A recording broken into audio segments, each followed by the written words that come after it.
ಹ್ಮ್.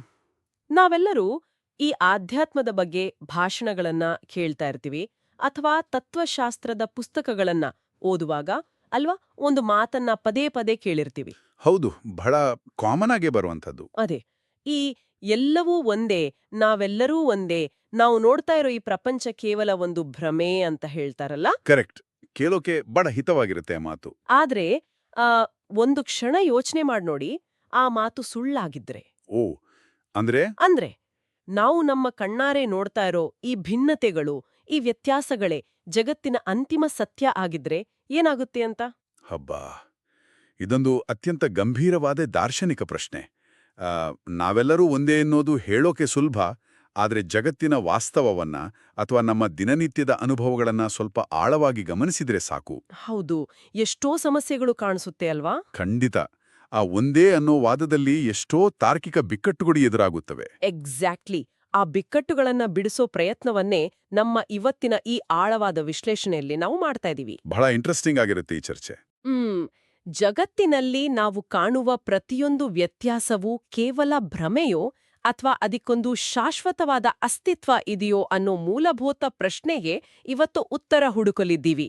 ಈ ಅದ್ಭುತವಾದ ವಿಷಯವನ್ನ ಅರ್ಥ ಮಾಡ್ಕೊಳ್ಳೋಕೆ ನಾವು ಶಿವಮೊಗ್ಗದ ಶ್ರೀಮತಿ ವಿದ್ಯಾಭಾರತಿ ಮೆಮೋರಿಯಲ್ ಟ್ರಸ್ಟ್ ಪ್ರಕಟಿಸಿರುವ ಗ್ರಂಥಮಾಲಾ 3 ರ ಆಧ್ಯಾತ್ಮ ಜ್ಞಾನ ಸಂಚಿಕೆಯ ಮೂಲ ಮಾಹಿತಿಯನ್ನ ವಿಶ್ಲೇಷಣೆ ಮಾಡ್ತಾ ಇದ್ದೀವಿ. ಹೌದು, ಇದು ಬಹಳ ಮುಖ್ಯವಾದ ಮೂಲ. ವೇದಮೂರ್ತಿ ಶ್ರೀ ರಾಮನಾಥ ಉಪಾಧ್ಯಾಯ ಭಟ್ ಅವರ ಬೋಧನೆಗಳ ಆಧಾರದ ಮೇಲೆ ವಿಜಯೇಂದ್ರ ರಾಮನಾಥ ಭಟ್ ಅವರು ಈ ಮಾಹಿತಿಯನ್ನ ಸಂಕಲಿಸಿದ್ದಾರೆ. ಅವರು ಏನೇನ್ ಹೇಳಿದ್ದಾರೆ ಅನ್ನೋದನ್ನ ನಾವಿವತ್ತು ಚರ್ಚೆ ಮಾಡೋಣ. ಖಂಡಿತ. ಕಲಿಯುವ ಆಸಕ್ತಿ ಇರೋ ಪ್ರತಿಯೊಬ್ಬರಿಗೂ ಇದೊಂದು ಅದ್ಭುತವಾದ ಬೌದ್ಧಿಕ ಕಸರತ್ತು ಅಂತಾನೆ ಹೇಳ್ಬೋದು. ನಿಜ. ನೋಡಿ, ಈ ಮೂಲಗಳಲ್ಲಿ ಮುಖ್ಯವಾಗಿ ಶ್ರೀ ಮಧ್ವಾಚಾರ್ಯರು ಪ್ರತಿಪಾದಿಸಿದ ಪಂಚಭೇದಗಳ ಬಗ್ಗೆ ವಿವರಿಸಲಾಗಿದೆ. ಅಂದ್ರೆ 5 ಮೂಲಭೂತ ವ್ಯತ್ಯಾಸಗಳ ರಹಸ್ಯವನ್ನ ಇಲ್ಲಿ ಬಹಳ ಸ್ಪಷ್ಟವಾಗಿ ಬಿಡಿಸಿಡಲಾಗಿದೆ. ಜಗತ್ತನ್ನ ನೋಡುವ ನಮ್ಮ ದೃಷ್ಟಿಕೋನವನ್ನೇ ಇದು ಕಂಪ್ಲೀಟ್ ಆಗಿ ಬದಲಾಯಿಸಬಲ್ಲದು. ಓಹೋ, ಹಾಗಾದ್ರೆ ಈ ವಿಷಯದ ಐತಿಹಾಸಿಕ ಮತ್ತೆ ದಾರ್ಶನಿಕ ಹಿನ್ನೆಲೆ ಎಲ್ಲಿಂದ ಶುರುವಾಗುತ್ತೆ ಅನ್ನೋದನ್ನ ಮೊದಲು ಅರ್ಥ ಮಾಡ್ಕೊಳ್ಳೋಣ ಅಲ್ವಾ. ಸರಿ, ಬನ್ನಿ ಶುರು ಮಾಡೋಣ. ನಮ್ಮ ಮೂಲಗಳ ಪ್ರಕಾರ ಶ್ರೀಮನ್ಮಧ್ವಾಚಾರ್ಯರು ಒಟ್ಟು 37 ಗ್ರಂಥಗಳನ್ನ ರಚಿಸಿದ್ದಾರೆ ಅಂತ ಇದೆ. ಹೌದು, ಕರೆಕ್ಟ್. ಇದರಲ್ಲಿ ಈ ಬ್ರಹ್ಮಸೂತ್ರ ಭಾಷ್ಯ, ಅಣುಭಾಷ್ಯ, ಗೀತಾಭಾಷ್ಯ ಇವೆಲ್ಲ ಸೇರಿವೆ. ಈ ಎಲ್ಲ 37 ಗ್ರಂಥಗಳನ್ನ ಒಟ್ಟಾರೆಯಾಗಿ ಸರ್ವಮೂಲ ಅಂತ ಕರೀತಾರೆ. ಆದರೆ ನನಗೊಂದು ಪ್ರಶ್ನೆ ಕಾಡ್ತಾ ಇದೆ. ಹೇಳಿ. ಕೇವಲ ಈ ಭೇದ ಅಥವಾ ವ್ಯತ್ಯಾಸವೇ ಸತ್ಯ ಅಂತ ಸಾಧಿಸೋಕೆ ಇಷ್ಟೊಂದು ಬೃಹತ್ ಗ್ರಂಥಗಳನ್ನ ಬರೆಯುವಂತ ಅವಶ್ಯಕತೆ ಏನಿತ್ತು? ಬಹಳ ಒಳ್ಳೆ ಪ್ರಶ್ನೆ. ಇಂಗುಟ, ನಾವು ಆ ಕಾಲಘಟ್ಟದ ದಾರ್ಶನಿಕ ವಾತಾವರಣವನ್ನ ಸ್ವಲ್ಪ ಗಮನಿಸಬೇಕು. ಆಗ ಮಾಯಾವಾದ ಅಥವಾ ಜಗತ್ತು ಕೇವಲ ಒಂದು ಭ್ರಮೆ ಅನ್ನೋ ವಾದ ಬಹಳ ಪ್ರಚಲಿತದಲ್ಲಿತ್ತು. ಓಹೋ, ಅಂದ್ರ ಎಲ್ಲವೂ ಮಾಯೆ ಅನ್ನೋ ಕಲ್ಪನೆ. ಹೌದು. ನಾವೆಲ್ಲರೂ ನೋಡ್ತಾ ಇರೋ ಈ ಮರ, ಗಿಡ, ಮನುಷ್ಯರು, ನಮ್ಮ ಕಷ್ಟ ಸುಖ ಎಲ್ಲವೂ ಕೇವಲ ಕನಸಿನ ತರಹ. ಎಚ್ಚರವಾದಾಗ ಇವೆಲ್ಲವೂ ಇರೋದಿಲ್ಲ ಅನ್ನೋದು ಆ ವಾದದ ಸಾರಾಂಶ ಆಗಿತ್ತು. ಕೇಳೋಕೆ ಒಂಥರ ವಿಚಿತ್ರ ಅನ್ಸುತ್ತೆ. ಅದೇ, ಮಧ್ವಾಚಾರ್ಯರು ಕೂಡ ಇದನ್ನೊಪ್ಲಿಲ್ಲ. ಅವರ ಪ್ರಶ್ನೆ ಏನಿತ್ತು ಅಂದ್ರೆ, ಭಗವಂತ ಸತ್ಯವಾಗಿದ್ರೆ ಆತ ಸೃಷ್ಟಿಸಿದ ಈ ಜಗತ್ತು ಹೇಗೆ ಸುಳ್ಳಾಗೋಕೆ ಸಾಧ್ಯ ಅಂತ. ವಾವ್, ಬಹಳ ಲಾಜಿಕಲ್ ಆದ ಪಾಯಿಂಟ್ ಇದು. ಖಂಡಿತ. ಹಾಗಾಗಿ ಈ ಜಗತ್ತಿನ ಸತ್ಯತೆಯನ್ನ ಮತ್ತೆ ಅದರಲ್ಲಿರೋ ವೈವಿಧ್ಯತೆಯನ್ನ ಬಹಳ ವೈಜ್ಞಾನಿಕವಾಗಿ ಮತ್ತು ತಾರ್ಕಿಕವಾಗಿ ಸಾಬೀತುಪಡಿಸಲೇ ಆ ಸರ್ವಮೂಲ ಗ್ರಂಥಗಳು ರೂಪುಗೊಂಡು ಅಂತ ಮೂಲಗಳು ಹೇಳ್ತವೆ. ಆದ್ರೆ ನೋಡಿ, ಈ ಸಾಮಾನ್ಯ ಜನರಿಗೆ ಅಂದ್ರೆ ನಮ್ಮಂತವರಿಗೆ ಈ 37 ಸಂಸ್ಕೃತ ಗ್ರಂಥಗಳನ್ನ ಓದಿ ಅರ್ಥ ಮಾಡ್ಕೊಳ್ಳೋದು ಅಂದ್ರೆ ಅದು ಬಹುಶಃ ಅಸಾಧ್ಯವಾದ ಮಾತು ಅಲ್ವಾ? ಹೌದು ಹೌದು, ಬಹಳ ಕಷ್ಟ ಅದು. ಯಾವುದೋ ಒಂದು ಗ್ರಂಥ ಓದೋಕ್ ಹೋದ್ರೆ ಮತ್ತೊಂದರ ಹಿನ್ನೆಲೆ ಗೊತ್ತಿಲ್ಲದೆ ಪೂರ್ತಿ ಕನ್ಫ್ಯೂಸ್ ಆಗ್ಬಿಡ್ಬೋದು. ಹಾಗಿದ್ದಾಗ ಈ ತತ್ವಶಾಸ್ತ್ರವನ್ನ ಜನಸಾಮಾನ್ಯರಿಗೆ ತಲುಪಿಸೋಕೆ ಹೇಗ್ ಸಾಧ್ಯವಾಯ್ತು? ಅದಕ್ಕೆ ನಂತರ ಬಂದಂಥ ಪ್ರಕಾಂಡ ಪಂಡಿತರಾದ ಶ್ರೀ ವ್ಯಾಸತೀರ್ಥರು ಒಂದು ಅದ್ಭುತವಾದ ಕೆಲಸ ಮಾಡಿದ್ರು. ಏನ್ ಮಾಡಿದ್ರು? ಈ 37 ಸರ್ವಮೂಲ ಗ್ರಂಥಗಳ ಸಂಪೂರ್ಣ ಸಾರಾಂಶವನ್ನ ತೆಗೆದುಕೊಂಡು ಕೇವಲ 9 ಪ್ರಧಾನ ತತ್ವಗಳಾಗಿ ವಿಂಗಡಿಸಿದರು. ಅಷ್ಟೇ ಅಲ್ಲ, ಈ 9 ತತ್ವಗಳನ್ನ ಅಥವಾ ಪ್ರಮೇಯಗಳನ್ನ ಕೇವಲ ಒಂದೇ ಒಂದು ಶ್ಲೋಕದಲ್ಲಿ ಪೋಣಿಸಿದ್ರು. ಅದನ್ನೇ ನವಪ್ರಮೇಯ ರತ್ನಮಾಲಾ ಅಂತ ಕರೆಯೋದು. ಹೋ, ಒಂದೇ ಶ್ಲೋಕದಲ್ಲಿ ಇಡೀ 37 ಗ್ರಂಥಗಳ ಸಾರಾಂಶನ? ಹೌದು. ದಾರದಲ್ಲಿ ಪೋಣಿಸಿದ 9 ಅಮೂಲ್ಯ ರತ್ನಗಳ ತರಹ ಈ ಶ್ಲೋಕ ಇಡೀ ತತ್ವಶಾಸ್ತ್ರದ ಸಾರವನ್ನ ಹಿಡಿದಿಟ್ಟಿದೆ. ಗ್ರೇಟ್! ಆ 9 ತತ್ವಗಳಲ್ಲಿ ಪ್ರಮುಖವಾದವುಗಳನ್ನ ನಮ್ಮ ಮೂಲ ಗ್ರಂಥ ಪಟ್ಟಿ ಮಾಡಿದೆ. ಮೊದಲನೆಯದು ಹರಿಹಿ ಪರತರಹ, ಅಂದ್ರೆ ಹರಿಯೇ ಅಥವಾ ಭಗವಂತನೇ ಸರ್ವೋತ್ತಮ. ಕರೆಕ್ಟ್. ಆ ಎರಡನೇದು ಸತ್ಯಂ ಜಗತ್, ಅಂದ್ರೆ ನಾವು ಕಾಣ್ತಾ ಇರೋ ಈ ಜಗತ್ತು ಸತ್ಯವಾದದ್ದು, ಇದು ಭ್ರಮೆಯಲ್ಲ ಅಂತ. ಮತ್ತೆ ಮೂರನೇದು ನಾವು ಇವತ್ತು ಬಹಳ ಆಳವಾಗಿ ಚರ್ಚೆ ಮಾಡ್ತಾ ಇರೋ ವಿಷಯ, ಅದೇ ತತ್ವತೋ ಭೇದ, ಅಂದ್ರೆ ಜಗತ್ತಿನಲ್ಲಿರುವ ಭೇದ ಅಥವಾ ವ್ಯತ್ಯಾಸಗಳು ಸತ್ಯವಾದವುಗಳು. ಎಕ್ಸಾಕ್ಟ್ಲಿ. ಇನ್ನುಳಿದಂತೆ ಜೀವರಾಶಿಗಳು ಭಗವಂತನಿಗೆ ಅನುಚರರು, ಜೀವರಲ್ಲಿ ತರತಮ ಇದೆ, ನೈಜ ಸುಖದ ಅನುಭವವೇ ಮೋಕ್ಷ, ಮತ್ತೆ ಅಮಲವಾದ ಭಕ್ತಿಯೇ ಆ ಮೋಕ್ಷಕ್ಕೆ ಸಾಧನ ಅನ್ನೋ ವಿಚಾರಗಳನ್ನ ಈ ರತ್ನಮಾಲೆ ಸ್ಪಷ್ಟಪಡಿಸುತ್ತೆ. ಅಂದ್ರೆ ಇಡೀ ಫಿಲಾಸಫಿನ ಸಿಂಪಲ್ ಆಗಿ ಕೊಟ್ಬಿಟ್ಟಿದ್ದಾರೆ. ಹೌದು. ಆದ್ರೆ ಇಲ್ಲಿ ನಾವು ಬಹಳ ಸೂಕ್ಷ್ಮವಾಗಿ ಗಮನಿಸಬೇಕಾದ ಒಂದು ಪಾಯಿಂಟ್ ಇದೆ. ಅದೇನು ಅಂದ್ರೆ, ಎರಡನೇ ತತ್ವ ಮತ್ತೆ ಮೂರನೇ ತತ್ವದ ನಡುವಿನ ಸಂಬಂಧ. ಅಂದ್ರೆ ಜಗತ್ತು ಸತ್ಯ ಮತ್ತೆ ಭೇದ ಸತ್ಯ ಅನ್ನೋದ್ರ ನಡುವೆ. ಹೌದು. ಜಗತ್ತು ಸತ್ಯ ಅಂತ ಒಪ್ಕೊಳ್ಬೇಕಾದ್ರೆ ಜಗತ್ತಿನಲ್ಲಿರುವ ವ್ಯತ್ಯಾಸಗಳು ಸತ್ಯ ಅನ್ನೋದನ್ನ ಮೊದಲು ಸಾಬೀತುಪಡಿಸಬೇಕಾಗತ್ತೆ. ಈ ಭೇದವನ್ನ ಒಪ್ಕೊಳ್ದೇದಿದ್ರೆ ಜಗತ್ತಿನ ಅಸ್ತಿತ್ವವೇ ಇಲ್ದಂತಾಗತ್ತೆ. ಓಹೋ, ಇದನ್ನ ಅರ್ಥ ಮಾಡ್ಕೊಳಕ್ಕೆ ನಾವೊಂದು ಸುಂದರವಾದ ಹೋಲಿಕೆಯನ್ನ ಬಳಸ್ಬೋದು ಅನ್ಸುತ್ತೆ. ಖಂಡಿತ, ಹೇಳಿ. ನೋಡಿ, ಈ ಇಡೀ ತತ್ವಶಾಸ್ತ್ರವನ್ನ ಒಂದು ಬೃಹತ್ ಕಟ್ಟಡಕ್ಕೆ ಹೋಲಿಸೋಣ. ಓಕೆ. ಭಗವಂತ ಆ ಕಟ್ಟಡದ ಅತ್ಯಂತ ಭದ್ರವಾದ ಅಡಿಪಾಯ. ಇನ್ನು ಈ ಜಗತ್ತು ಇದೆಯಲ್ಲ, ಅದು ಆ ಕಟ್ಟಡದ ಗೋಡೆಗಳು. ಆದ್ರೆ ಈ ಭೇದ ಅಥವಾ ವ್ಯತ್ಯಾಸ ಅಂತ ನಾವೇನ್ ಹೇಳ್ತಾ ಇದೀವಿ, ಅದು ಆ ಗೋಡೆಯ ಪ್ರತಿಯೊಂದು ಇಟ್ಟಿಗೆಯನ್ನು ಪ್ರತ್ಯೇಕವಾಗಿ ಭದ್ರವಾಗಿ ಹಿಡಿದಿಟ್ಕೊಳ್ಳೋ ಸಿಮೆಂಟ್ ಇದ್ದ ಹಾಗೆ. ವಾಹ್, ಬಹಳ ಅದ್ಭುತವಾದ ಉದಾಹರಣೆ ಇದು ಅಲ್ವಾ? ಸಿಮೆಂಟ್ ಇಲ್ದೇ ಇದ್ರೆ ಇಟ್ಟಿಗೆಗಳು ಉದುರಿ ಬೀಳ್ತಾವೆ, ಅಂದ್ರೆ ಇಡೀ ಜಗತ್ತೇ ಕುಸಿದು ಬೀಳುತ್ತೆ ಅಂತ. ಹೌದು, ಕರಾರುವಾಕ್ಕಾಗಿದೆ. ಆದ್ರೂ ನನಗೊಂದು ಡೌಟ್. ನಾವು ಆಧ್ಯಾತ್ಮ ಅಂದ್ರೆ ನಮ್ಮ ಅಹಂಕಾರ ಬಿಟ್ಟು ಜಗತ್ತಿನ ಜೊತೆ ಒಂದಾಗೋದು, ಎಲ್ಲರನ್ನೂ ಒಂದೇ ದೃಷ್ಟಿಯಿಂದ ನೋಡೋದು ಅಂತ ತಾನೇ ಅಂದ್ಕೊಂಡಿರೋದು. ಹೌದು, ಸಾಮಾನ್ಯವಾದ ನಂಬಿಕೆ ಅದೇ. ಆದ್ರೆ ಇಲ್ಲಿ ಎಲ್ಲವನ್ನೂ ವಿಂಗಡಿಸಿ ಬೇರೆ ಬೇರೆ ಅಂತ ಇಷ್ಟು ಕಟ್ಟುನಿಟ್ಟಾಗಿ ಯಾಕೆ ಹೇಳಲಾಗ್ತಾ ಇದೆ? ಇದು ಪ್ರಕೃತಿಯನ್ನ ಒಡೆದು ನೋಡಿದ ಹಾಗೆ ಆಗೋದಿಲ್ವಾ? ಮೇಲ್ನೋಟಕ್ಕೆ ಯಾರಿಗಾದ್ರೂ ಹಾಗೆ ಅನಿಸೋದು ಸಹಜ. ಆದರೆ ಆಧ್ಯಾತ್ಮದಲ್ಲಿ ಸಮಚಿತ್ತದಿಂದ ನೋಡೋದು ಅಂದ್ರೆ ಪ್ರತಿಯೊಂದರ ವಿಶಿಷ್ಟತೆಯನ್ನ ಅಥವಾ ಅದರ ನೈಜ ಸ್ವರೂಪವನ್ನ ಗೌರವಿಸೋದು ಅಂತ ಅರ್ಥನೇ ಹೊರತು ಎಲ್ಲವನ್ನೂ ಅಳಿಸಿ ಮಸಿ ಮಾಡಿ ಒಂದೇ ಕಪ್ಪು ಬಣ್ಣ ಬಳಿಯೋದು ಅಂತ ಅಲ್ಲ. ಓ, ಓಕೆ. ಮೂಲಗಳ ಪ್ರಕಾರ ಜಗತ್ತಿನ ಪ್ರಮುಖ ಘಟಕಗಳೆಂದರೆ 3: ಜೀವ ಅಂದ್ರೆ ಪ್ರಜ್ಞೆಯುಳ್ಳ ನಾವೆಲ್ಲರೂ, ಜಡ ಅಂದ್ರೆ ಈ ಮರ, ಕಲ್ಲು, ಮಣ್ಣಿನಂತಹ ನಿರ್ಜೀವ ವಸ್ತುಗಳು, ಮತ್ತೆ ಇವೆರಡನ್ನೂ ನಿಯಂತ್ರಿಸುವ ಭಗವಂತ ಅಥವಾ ಈಶ್ವರ. ಅಂದ್ರೆ ದೇವ, ಜೀವ ಮತ್ತು ಪ್ರಕೃತಿ, ಇವು 3 ಪ್ರತ್ಯೇಕ ಘಟಕಗಳು. ಹೌದು. ಈ 3ರ ನಡುವೆ ಶಾಶ್ವತವಾದ ಅಂದ್ರೆ ಎಂದಿಗೂ ಬದಲಾಗದ 5 ಭೇದಗಳಿವೆ ಅಂತ ಈ ಪಠ್ಯ ಹೇಳುತ್ತೆ. ಇದನ್ನೇ ಪಂಚಭೇದ ಅಂತ ಕರೆಯೋದು. ಓ, ಆ 5 ಭೇದಗಳು ಯಾವುದು? ನೋಡಿ, 1ನೇದು ಈಶ್ವರ ಮತ್ತು ಜೀವಭೇದ, 2ನೇದು ಈಶ್ವರ ಮತ್ತು ಜಡಭೇದ, 3ನೇದು ಜೀವ ಮತ್ತು ಜೀವಭೇದ, 4ನೇದು ಜೀವ ಮತ್ತು ಜಡಭೇದ, ಹಾಗೂ 5ನೇದು ಜಡ ಮತ್ತು ಜಡಭೇದ. ಇವು ಕೇವಲ ಮೇಲ್ನೋಟದ ವ್ಯತ್ಯಾಸಗಳಲ್ಲ. ಈ ಪಠ್ಯದ ಪ್ರಕಾರ ಪ್ರತಿಯೊಂದು ಭೇದವೂ ಪ್ರತಿಯೋಗಿ ಮತ್ತು ಅನುಯೋಗಿ ಅನ್ನುವ 2 ಬಗೆಯ ಸಂಬಂಧಗಳನ್ನು ಹೊಂದಿರುತ್ತೆ ಅಂತ ಹೇಳ್ತಾರೆ. ಒಂದ್ ನಿಮಿಷ. ಇಲ್ಲಿಯೇ ಸ್ವಲ್ಪ ಕನ್ಫ್ಯೂಸ್ ಆಗೋದು. ಈ ಪ್ರತಿಯೋಗಿ ಮತ್ತೆ ಅನುಯೋಗಿ ಅಂದ್ರೆ ಏನು? ಸ್ವಲ್ಪ ಟೆಕ್ನಿಕಲ್ ಆಯ್ತು ಅನ್ಸುತ್ತೆ. ಇದನ್ನು ಈಸಿಯಾಗಿ ಅರ್ಥ ಮಾಡ್ಕೊಳ್ಳೋದು ಹೇಗೆ? ಅರ್ಥ ಮಾಡ್ಕೊಳ್ಬೋದು. ಇದೊಂದು ಅತ್ಯಂತ ಮಹತ್ವದ ಜ್ಞಾನಮೀಮಾಂಶ. ಇದನ್ನ ಅರ್ಥ ಮಾಡ್ಕೊಳ್ಳೋಕೆ ನಮ್ಮ ನಿತ್ಯ ಜೀವನದ ಒಂದು ಸಿಂಪಲ್ ಉದಾಹರಣೆ ತಗೊಳ್ಳೋಣ. ಸರಿ, ಹೇಳಿ. ಊಹಿಸ್ಕೊಳ್ಳಿ, ನಿಮ್ಮ ಮುಂದೆ ಒಂದು ಮಡಿಕೆ ಮತ್ತು ಒಂದು ಬಟ್ಟೆ ಇದೆ. ನೀವು ಮಡಿಕೆಯನ್ನ ನೋಡಿದಾಗ ನಿಮ್ಮ ಮೆದುಳು ಅದನ್ನ ಮಡಿಕೆ ಅಂತ ಹೇಗೆ ಗುರುತಿಸುತ್ತೆ? ಯಾಕೆಂದ್ರೆ ಅದು ಮಡಿಕೆ ಆಕಾರದಲ್ಲಿದೆ ಮತ್ತದು ಬಟ್ಟೆ ಅಲ್ಲ ಅನ್ನೋದು ನನಗೆ ಗೊತ್ತಾಗುತ್ತೆ. ಎಕ್ಸಾಕ್ಟ್ಲಿ, ಅದೇ ಪಾಯಿಂಟ್.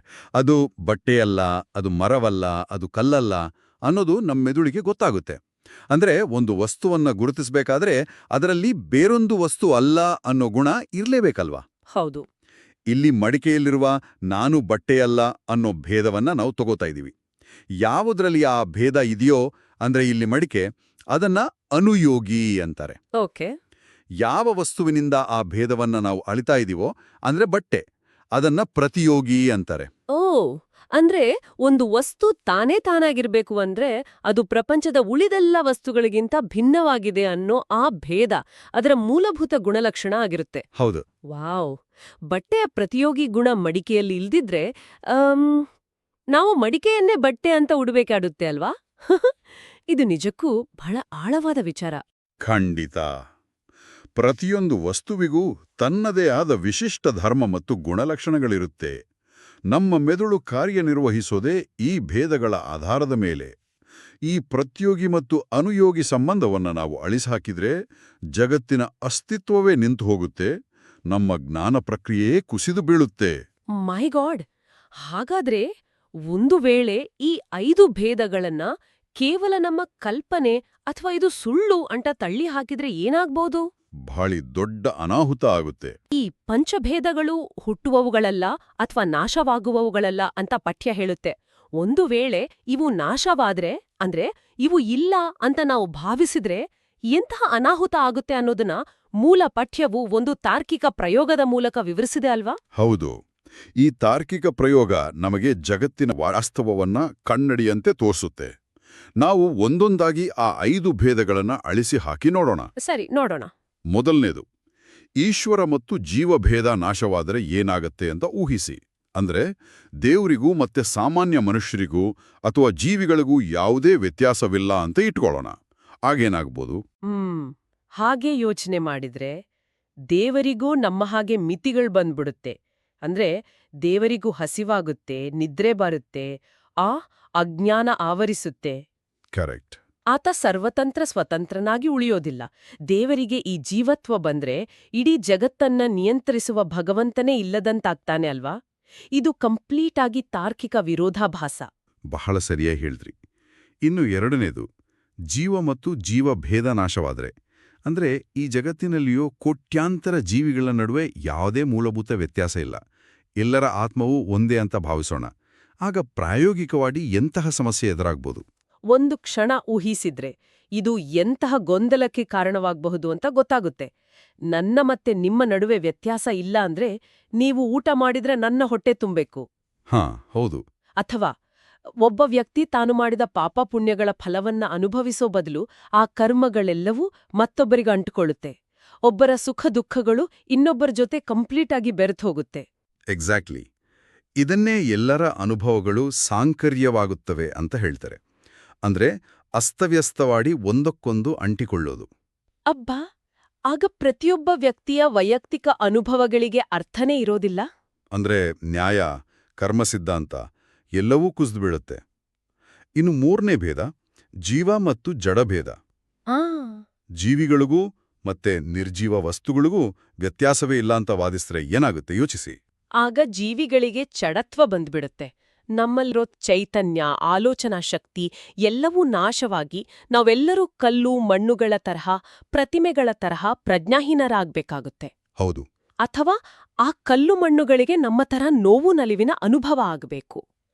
ಇವೆರಡೂ ಪ್ರಕೃತಿಯ ನಿಯಮಕ್ಕೆ ಕಂಪ್ಲೀಟ್ ವಿರುದ್ಧ ಅಲ್ವಾ? ಖಂಡಿತ ವಿರುದ್ಧ. ಇನ್ನು ನಾಲ್ಕನೇದ್ದು, ಈಶ್ವರ ಮತ್ತು ಜಡಭೇದ ನಾಶವಾದರೆ ಅಂದ್ರೆ ಎಲ್ಲವನ್ನೂ ಸೃಷ್ಟಿಸಿದ ದೇವರು ಮತ್ತು ಯಾವುದೇ ಆಲೋಚನೆಯಿಲ್ಲದ ಜಡವಸ್ತು ಎರಡೂ ಒಂದೇ ಅಂತ ಭಾವಿಸಿದ್ರೆ ಏನಾಗತ್ತೆ? ಆಗ ಎಲ್ಲಾ ನಿರ್ಜೀವ ವಸ್ತುಗಳು ಅಂದ್ರೆ ಈ ಜಡ ಪದಾರ್ಥಗಳೆಲ್ಲವೂ ಈಶ್ವರ ಅಂತ ಎನಿಸ್ಕೊಳ್ಬೇಕಾಡತ್ತೆ. ನಾವು ನಿತ್ಯ ಬಳಸುವ ಕುರ್ಚಿ, ಟೇಬಲ್, ವಾಹನಗಳು ಎಲ್ಲವೂ ದೇವರ ಗುಣಲಕ್ಷಣಗಳನ್ನ ಹೊಂದಿರಬೇಕಾಗತ್ತೆ. ಕರೆಕ್ಟ್. ಜಡವಸ್ತುಗಳು ಜಗತ್ತನ್ನ ಸೃಷ್ಟಿ ಮಾಡೋಕೆ ಅಥವಾ ನಿಯಂತ್ರಿಸೋಕೆ ಸಾಧ್ಯವೇ ಇಲ್ಲ. ಅದ್ರಿಂದ ಇದು ಕೂಡ ಲಾಜಿಕಲಿ ಒಪ್ಪುವಂಥದ್ದಲ್ಲ. ಹೌದು.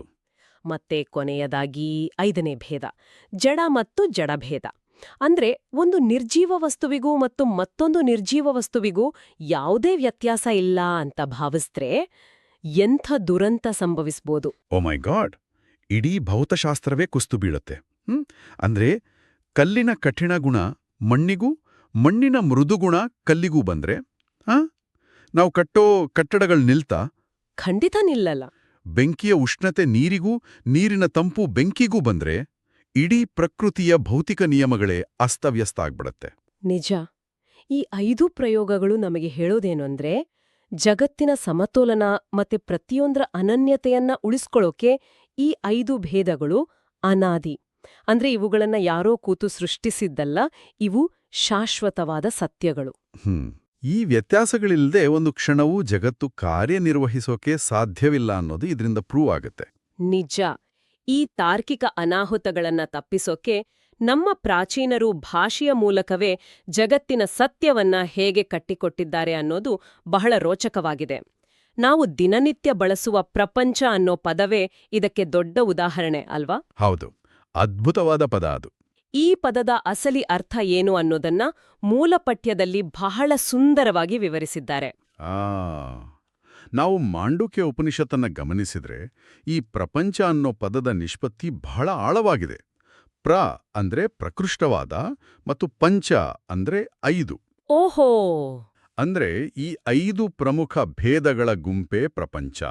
ಇದು ಯಾವುದೋ ಅಜ್ಞಾನದಿಂದ ಸೃಷ್ಟಿಯಾದದ್ದಲ್ಲ. ಈ ಭೇದಗಳು ಭಗವಂತನಿಂದ, ಆತನ ಜ್ಞಾನದಿಂದ ಮತ್ತು ಇಚ್ಛೆಯಿಂದಲೇ ನಿಯಂತ್ರಿತವಾಗಿವೆ. ನಮ್ಮ ಸುತ್ತಲಿನ ಪ್ರಪಂಚ ಅನ್ನೋದು ಈ ಪಂಚಭೇದಗಳ ಒಂದು ಅಭಿವ್ಯಕ್ತಿ ಮಾತ್ರ ಅಂತ ಹೇಳ್ತಾರೆ. ಆದ್ರೆ ಈ ಭೇದಗಳೆಲ್ಲವೂ ಕೇವಲ ನಮ್ಮ ಮನಸ್ಸಿನ ಕಲ್ಪನೆ, ವಾಸ್ತವದಲ್ಲಿ ಎಲ್ಲವೂ ಒಂದೇ ಅಂತ ವಾದ ಮಾಡೋರು ಇದ್ದಾರಲ್ವಾ? ಇಲ್ಲಿಯೇ ಆ ಮೂಲಪಠ್ಯವು ಒಂದು ಅತಿದೊಡ್ಡ ತಾರ್ಕಿಕ ಪ್ರಶ್ನೆಯನ್ನ ಎತ್ತುತ್ತೆ. ಹೌದು, ಅದೇ ದೇವರ ಜ್ಞಾನದ ವಾದ. ಕರೆಕ್ಟ್. ಒಂದು ವೇಳೆ ಈ ಭೇದ ಸುಳ್ಳಾಗಿದ್ರೆ, ಅಂದ್ರೆ ಜಗತ್ತಿನ ಈ ಎಲ್ಲಾ ವ್ಯತ್ಯಾಸಗಳು ಕೇವಲ ಭ್ರಮೆ ಆಗಿದ್ರೆ, ದೇವರಿಗೆ ಆ ಭ್ರಮೆಯ ಅಥವಾ ವ್ಯತ್ಯಾಸಗಳ ಬಗ್ಗೆ ಜ್ಞಾನ ಇರುತ್ತಾ ಅಥವಾ ಇಲ್ವಾ? ಈ ಪ್ರಶ್ನೆಗೆ ಉತ್ತರ ಹುಡುಕೋಕ್ ಹೋದ್ರೆ ಅದು ಎಂತಹ ಬಿಕ್ಕಟ್ಟಿಗೆ ದಾರಿ ಮಾಡಿಕೊಡುತ್ತೆ ನೋಡಿ. ಇದು ಅತ್ಯಂತ ಪ್ರಬಲವಾದ ತಾರ್ಕಿಕ ಬಿಕ್ಕಟ್ಟು. ಈ ಪ್ರಶ್ನೆಯನ್ನ ನಾವು 2 ಕೋನಗಳಿಂದ ವಿಶ್ಲೇಷಿಸಬೇಕು. ಸರಿ. ಮೊದಲನೇದು, ಭೇದ ಸುಳ್ಳಾಗಿದ್ದು ಭಗವಂತನಿಗೆ ಆ ಸುಳ್ಳಿನ ಬಗ್ಗೆ ಗೊತ್ತಿಲ್ಲ ಅಂತ ವಾದಿಸೋಣ. ಆಗೇನರ್ಥ? ಜಗತ್ತಿನಲ್ಲಿ ನಡೆಯುತ್ತಿರುವ ಈ ಅಗಾಧವಾದ ವ್ಯತ್ಯಾಸಗಳ ಅರಿವು ಭಗವಂತನಿಗೆ ಇಲ್ಲ ಅಂದಾದ್ರೆ ಆತನ ಜ್ಞಾನಕ್ಕೆ ಮಿತಿ ಇದೆ ಅಂತ. ಹೌದಲ್ವಾ? ಆತನ ಸರ್ವಜ್ಞತ್ವಕ್ಕೆ, ಅಂದ್ರೆ ಎಲ್ಲವನ್ನೂ ಬಲ್ಲ ಗುಣಕ್ಕೆ ಧಕ್ಕೆಯಾಗುತ್ತೆ. ಇದನ್ನ ಒಪ್ಪೋಕೆ ಖಂಡಿತ ಸಾಧ್ಯವಿಲ್ಲ, ಯಾಕಂದ್ರೆ ದೇವರು ಸರ್ವಜ್ಞ. ಹಾಗಾದ್ರೆ 2ನೇ ಕೋನದಿಂದ ನೋಡೋಣ. ಭೇದ ಸುಳ್ಳಾಗಿದ್ದು ಭಗವಂತನಿಗೆ ಅದರ ಬಗ್ಗೆ ಗೊತ್ತಿದೆ ಅಂದ್ರೆ. ಅಲ್ಲಿಯೇ ನೋಡಿ ಮೂಲ ತರ್ಕ ಅಡಗುರೆದು. ಭಗವಂತ ಸತ್ಯಸ್ವರೂಪಿ. ಆತನಿಗೆ ತಿಳಿದಿರೋದು ಕೇವಲ ಸತ್ಯವನ್ನ ಮಾತ್ರ. ಆತ ತಿಳಿದುಕೊಂಡ ವಿಷಯ ಸುಳ್ಳಾಗೋಕೆ ಖಂಡಿತ ಸಾಧ್ಯನೇ ಇಲ್ಲ. ಒಂದು ವೇಳೆ ಭಗವಂತನಿಗೆ ಜಗತ್ತಿನ ಭೇದಗಳ ಬಗ್ಗೆ ತಿಳಿದಿದೆ ಎಂದಾದರೆ ಆ ಭೇದಗಳು ಅಪ್ಪಟ ಸತ್ಯವಾಗಿರಲೇಬೇಕು. ವಾವ್! ಅಂದ್ರೆ ಆಕಾಶದಲ್ಲಿ 2 ಚಂದ್ರರಿದ್ದಾರೆ ಅಥವಾ ಹಗ್ಗವನ್ನ ನೋಡಿ ಹಾವು ಅಂತ ಭ್ರಮೆ ಪಡುವಂತೆ ಈ ಭೇದಗಳು ಭ್ರಮೆಯಲ್ಲ, ಇವು ಪೂರ್ಣ ಸತ್ಯ. ಆದ್ದರಿಂದ ಭೇದವಿಲ್ಲ ಅನ್ನೋ ವಾದ ಕೇವಲ ನಮ್ಮ ಅಜ್ಞಾನದ ಪ್ರತೀಕನೇ ಹೊರತು ಅದು ಜಗತ್ತಿನ ವಾಸ್ತವ ಅಲ್ಲ. ನಿಖರವಾಗಿ. ಇದನ್ನ ಅರ್ಥ ಮಾಡ್ಕೊಳ್ಳಕ್ಕೆ ನಾವು ಇಂದಿನ ತಂತ್ರಜ್ಞಾನದ ಒಂದು ಉದಾಹರಣೆನ ತಗೋಬೋದು ಅನ್ಸುತ್ತೆ. ಖಂಡಿತ, ಹೇಳಿ. ಜಸ್ಟ್ ಊಹಿಸ್ಕೊಳ್ಳಿ, ಒಬ್ಬ ಅದ್ಭುತವಾದ ಸಾಫ್ಟ್ವೇರ್ ಪ್ರೋಗ್ರಾಮರ್ ಒಂದು ಅತ್ಯುನ್ನತವಾದ ವಿಡಿಯೋ ಗೇಮನ್ನ ಕೋಡ್ ಮಾಡಿದಾನೆ. ಆ ಗೇಮ್ನಲ್ಲಿ 100 ಪಾತ್ರಗಳಿವೆ, ಮರಗಳಿವೆ, ನದಿಗಳಿವೆ, ಕಟ್ಟಡಗಳಿವೆ. ಕರೆಕ್ಟ್. ಮತ್ತು ಆ ಪ್ರತಿಯೊಂದು ಪಾತ್ರಕ್ಕೂ, ಪ್ರತಿಯೊಂದು ವಸ್ತುವಿಗೂ, ಅಂದ್ರೆ ಆ ಗೇಮ್ನ ಒಳಗಿರುವ ಪ್ರತಿಯೊಂದು ವೇರಿಯೇಬಲ್ಗೂ ಆತ ಬೇರೆ ಬೇರೆ ಕೋಡ್ ಬರೆದಿರ್ತಾನೆ. ಹೌದು. ಪ್ರತಿಯೊಂದಕ್ಕೂ ಅದರದೇ ಆದ ಗುಣಲಕ್ಷಣಗಳನ್ನ ನಿಗದಿಪಡಿಸಿರ್ತಾನೆ. ಎಕ್ಸಾಕ್ಟ್ಲಿ. ಈಗ ಆ ಗೇಮ್ ಒಳಗಿರೋ ಪಾತ್ರಗಳಿಗೆ ಇದ್ದಕ್ಕಿದ್ದಂತೆ ಪ್ರಜ್ಞೆ ಬಂದು ನಾವೆಲ್ಲರೂ ಒಂದೇ ಸಾಫ್ಟ್ವೇರ್ ಒಳಗಿದ್ದೀವಿ, ಹಾಗಾಗಿ ನಾವೆಲ್ಲರೂ ಒಂದೇ ಕೋಡ್, ನಮ್ಮಲ್ಲಿ ಯಾವುದೇ ವ್ಯತ್ಯಾಸ ಇಲ್ಲ ಅಂತ ಅವು ಭ್ರಮಿಸಿದ್ರೆ ಏನಾಗುತ್ತೆ? ಅದು ಕೇವಲ ಆ ಪಾತ್ರಗಳ ಅಜ್ಞಾನನೇ ಹೊರತು ಸತ್ಯವಲ್ಲ. ಅದೇ ತಾನೇ. ಆ ಪಾತ್ರಗಳು ಏನೇ ಅಂದುಕೊಂಡ್ರೂ ಆ ಪ್ರೋಗ್ರಾಮರ್ ಬರೆದ ಮೂಲ ಕೋಡ್ನಲ್ಲಿರೋ ಆ ಪ್ರತ್ಯೇಕತೆ ಮತ್ತೆ ಆಲ್ಗೋರಿದಮ್ ಎಂದಿಗೂ ಅಳಿಸಿ ಹೋಗೋದಿಲ್ಲ ಅಲ್ವಾ? ಹೌದು. ಆ ಪ್ರೋಗ್ರಾಮರ್ ಹೇಗೆ ಪ್ರತಿಯೊಂದು ಪಾತ್ರಕ್ಕೂ ನಿರ್ದಿಷ್ಟವಾದ ಗುಣಗಳನ್ನ ಕೊಟ್ಟು ಗೇಮನ್ನ ಬ್ಯಾಲೆನ್ಸ್ನಲ್ಲಿಟ್ಟಿರ್ತಾನೋ, ಹಾಗೆಯೇ ಭಗವಂತನು ಈ ಪಂಚಭೇದಗಳ ಮೂಲಕ ಜಗತ್ತನ್ನ ಒಂದು ಅದ್ಭುತವಾದ ಸಮತೋಲನದಲ್ಲಿಟ್ಟಿದ್ದಾನೆ. ಆ ವ್ಯತ್ಯಾಸಗಳನ್ನ ಅಳಿಸಿ ಹಾಕಿದ್ರೆ ಆ ಗೇಮ್ ಕ್ರಾಶ್ ಆಗತ್ತೆ. ಆ ಅನನ್ಯತೆಯನ್ನ ಗೌರವಿಸೋದೇ ನಿಜವಾದ ಜ್ಞಾನ ಅಂತ ಈ ಮೂಲಗಳು ನಮಗೆ ಸ್ಪಷ್ಟವಾಗಿ ತಿಳಿಸ್ತವೆ. ಜಗತ್ತು ಮತ್ತು ಅದರ ಭೇದಗಳು ಸತ್ಯ, ಮತ್ತೆ ಅದಕ್ಕೊಂದು ಉದ್ದೇಶವಿದೆ. ಖಂಡಿತ. ಒಟ್ಟಾರೆಯಾಗಿ ಹೇಳೋದಾದ್ರೆ ಭಗವಂತ, ಜೀವರಾಶಿಗಳು ಮತ್ತೆ ಜಡವಸ್ತುಗಳ ನಡುವಿನ ಈ ಪಂಚಭೇದ ಕೇವಲ ಗ್ರಂಥಗಳಲ್ಲಿರೋ ಸೈದ್ಧಾಂತಿಕವಾದವಲ್ಲ. ಇಲ್ಲವೇ ಇಲ್ಲ.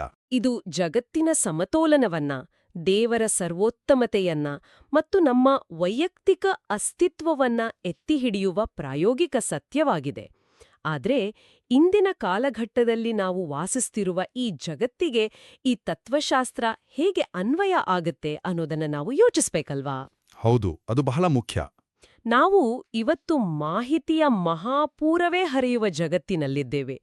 ಪ್ರತಿಯೊಬ್ಬರೂ ಎಲ್ಲರಂತೆಯೇ ಇರಬೇಕು, ಎಲ್ಲರ ಅಭಿಪ್ರಾಯಗಳು ಒಂದೇ ಆಗಿರಬೇಕು ಅನ್ನೋ ಒಂದು ಅಗೋಚರ ಒತ್ತಡ ಯಾವಾಗ್ಲೂ ನಮ್ಮ ಮೇಲಿರುತ್ತೆ. ನಿಜ. ಇಂತಹ ಸಮಯದಲ್ಲಿ ಈ ಪಂಚಭೇದ ತತ್ವ ನಮಗೆ ಮಾನಸಿಕವಾಗಿ ಒಂದು ದೊಡ್ಡ ನೆಮ್ಮದಿಯನ್ನ ನೀಡುತ್ತೆ. ಹೇಗೆ? ನೋಡಿ, ಜಗತ್ತಿನಲ್ಲಿ ಪ್ರತಿಯೊಬ್ಬ ವ್ಯಕ್ತಿಯೂ ಪ್ರತಿಯೊಂದು ವಸ್ತುವು ತನ್ನದೇ ಆದ ವಿಶಿಷ್ಟ ಸ್ಥಾನಮಾನವನ್ನ ಹೊಂದಿದೆ ಅನ್ನೋದನ್ನ ನಾವು ಒಪ್ಕೊಳ್ಳಬೇಕು. ಎಲ್ಲರೂ ನನ್ನಂತೆಯೇ ಯೋಚಿಸಬೇಕು, ಎಲ್ಲರ ಸಾಮರ್ಥ್ಯವೂ ಒಂದೇ ಸಮನಾಗಿರಬೇಕು ಅನ್ನೋ ಭ್ರಮೆಯಿಂದ ಹೊರಬರೋಕೆ ಇದು ಸಹಾಯ ಮಾಡುತ್ತೆ. ಕರೆಕ್ಟ್. ಜಗತ್ತಿನ ಸೌಂದರ್ಯವೇ ಅದರ ವೈವಿಧ್ಯತೆಯಲ್ಲಿ, ಆ ಭೇದಗಳಲ್ಲಿದೆ ಅನ್ನೋದನ್ನ ನಾವು ಅರಿತುಕೊಳ್ಬೇಕು. ಇದು ನಮ್ಮನ್ನ ಅನಗತ್ಯ ಮಾನಸಿಕ ಗೊಂದಲಗಳಿಂದ ಮತ್ತೆ ಒತ್ತಡದಿಂದ ಕಾಪಾಡುತ್ತೆ. ಇದನ್ನೇ ಯೋಚಿಸ್ತಾ ಹೋದ್ರೆ ನಮ್ಮ ದೈನಂದಿನ ಬದುಕಿಗೆ ಸಂಬಂಧಿಸಿದ ಒಂದು ಅಂತಿಮ ಪ್ರಚೋದನಾತ್ಮಕ ಚಿಂತನೆ ಹೊಳೆಯುತ್ತೆ ನನಗೆ. ಏನ್ ಗೊತ್ತಾ ಅದು? ಮೂಲಭೂತವಾಗಿ ಈ ಜೀವ ಭೇದ ಅಂದ್ರೆ ಒಬ್ಬರಿಗೂ ಮತ್ತೊಬ್ಬರಿಗೂ ಇರುವ ಮೂಲಭೂತ ವ್ಯತ್ಯಾಸವು ಶಾಶ್ವತವಾದ ಸತ್ಯವೇ ಆಗಿದ್ರೆ, ನಾವೆಲ್ಲರೂ ನಮ್ಮ ಜೀವನದಲ್ಲಿ ಇತರರೊಂದಿಗೆ, ಕುಟುಂಬದವರೊಂದಿಗೆ, ಸ್ನೇಹಿತರೊಂದಿಗೆ ಕಮ್ಯುನಿಕೇಟ್ ಮಾಡುವಾಗ ಅವರ ದೃಷ್ಟಿಕೋನಗಳನ್ನ ಅಥವಾ ವ್ಯಕ್ತಿತ್ವದ ಭಿನ್ನತೆಗಳನ್ನ ನಮ್ಮ ತರ ಬಲವಂತವಾಗಿ ಬದಲಾಯಿಸೋಕೆ ಯಾಕೆ ಪ್ರಯತ್ನಿಸ್ತೀವಿ? ವಾವ್, ಬಹಳ ಆಳವಾದ ಪ್ರಶ್ನೆ ಇದು ಅಲ್ವಾ? ಅವರು ನಮ್ಮಿಂದ ಭಿನ್ನವಾಗಿದ್ದಾರೆ ಅನ್ನೋ ಆ ವ್ಯತ್ಯಾಸವನ್ನ ಒಂದು ನ್ಯೂನತೆ ಅಂತ ಭಾವಿಸೋ ಬದಲು ಅದನ್ನೊಂದು ಪ್ರಕೃತಿಯ ಸಹಜ ನಿಯಮ ಅಂತ ನಾವು ಒಪ್ಕೊಂಡ್ರೆ ನಮ್ಮ ನಡುವಿನ ಸಂಬಂಧಗಳು ಇನ್ನಷ್ಟು ಸುಂದರವಾಗಬಹುದು. ಖಂಡಿತವಾಗಿಯೂ. ಎಲ್ಲರೂ ಒಂದೇ ಅನ್ನೋ ಮಂಜುಗವಿದ ಕಲ್ಪನೆಗಿಂತ ಆ ಮಂಜಿನ ಹಿಂದಿರುವ ಪ್ರತಿಯೊಂದು ಬಿಂದುವೂ ತನ್ನದೇ ಆದ ಅನನ್ಯ ಅಸ್ತಿತ್ವವನ್ನ ಹೊಂದಿದೆ ಅನ್ನೋದನ್ನ ಒಪ್ಕೊಳ್ಳೋದೇ ಅಸಲಿ ನೆಮ್ಮದಿ. ಕೇಳುಗರೆಲ್ಲರೂ ಈ ನಿಟ್ಟಿನಲ್ಲಿ ಒಂದ್ಸಲ ಯೋಚನೆ ಮಾಡ್ಲಿ ಅಂತ ಆಶಿಸ್ತಾ ಈ ಹೊತ್ತಿನ ಈ ವಿಶೇಷ ವಿಶ್ಲೇಷಣೆಯನ್ನ ಇಲ್ಲಿಗೆ ಮುಗಿಸೋಣ.